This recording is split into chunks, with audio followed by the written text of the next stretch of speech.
অসমীয়াৰ মন প্ৰাণ ৰঙে ৰখে ভৰিল মইনা ৰঙে ৰখে ভৰিল অসমীয়াৰ মন প্ৰাণ ৰঙে ৰখে ভৰিল মইনা ৰঙে ৰখে ভৰিল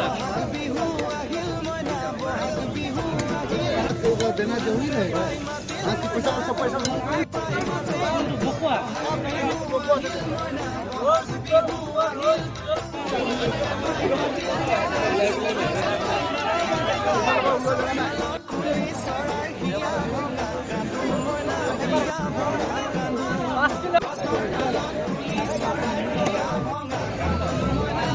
ये लगी काबार लगी तो